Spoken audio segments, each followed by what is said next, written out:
Pag sa pera, yung 3%, napakaliit lang. Pero pag sa bodybuilding, ang 3%, napakalaking, ano na yun, bagay. Kaya pag may pera ka, bakit naman hindi mag-supplement yan? Pero pagka medyo, alanganin ka sa budget, yun naman yung kailangan mo rin kasi i-sustain eh. Pagka may sagad pa ng todo ko sa inyo, sagad pa rin ng todo. I-push mo pa ng sagad. Push mo mga 3 seconds. Bago dahan balik. Ayan, ganyan.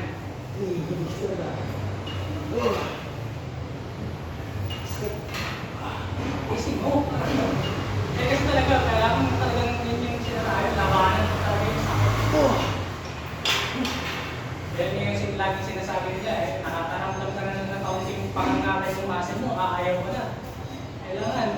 Ang sabi pa nga ng iba, kung kailan mo naramdaman yung parang hirap na hirap yung muscle mo, yun, doon ka na mag-start ng bilang ng 1.5.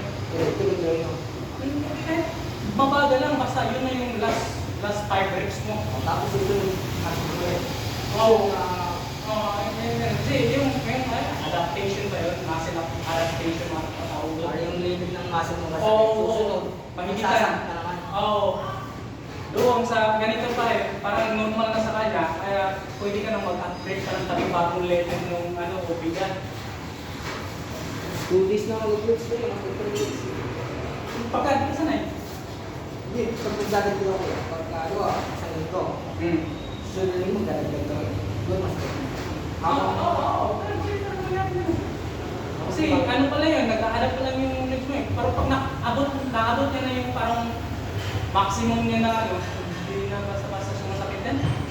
Parang hahanapin mo na nga yung sakit Parang kung ano-ano na lang yung idadagdag mo sa legs workout mo para maramdaman mo yung muscle pain. Kapag ito lang yung ulit yung ba? Ay, bigatan pa na bigatan yan.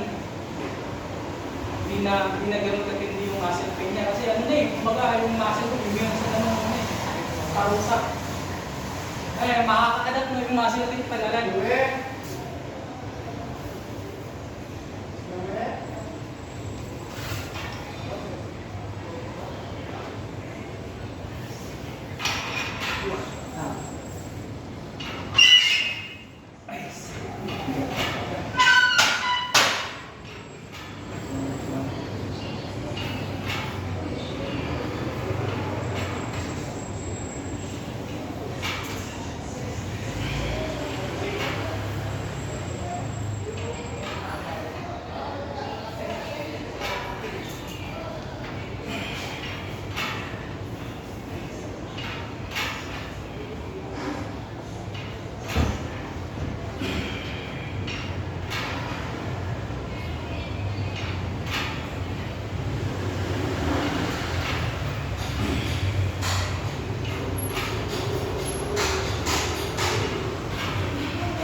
Okay.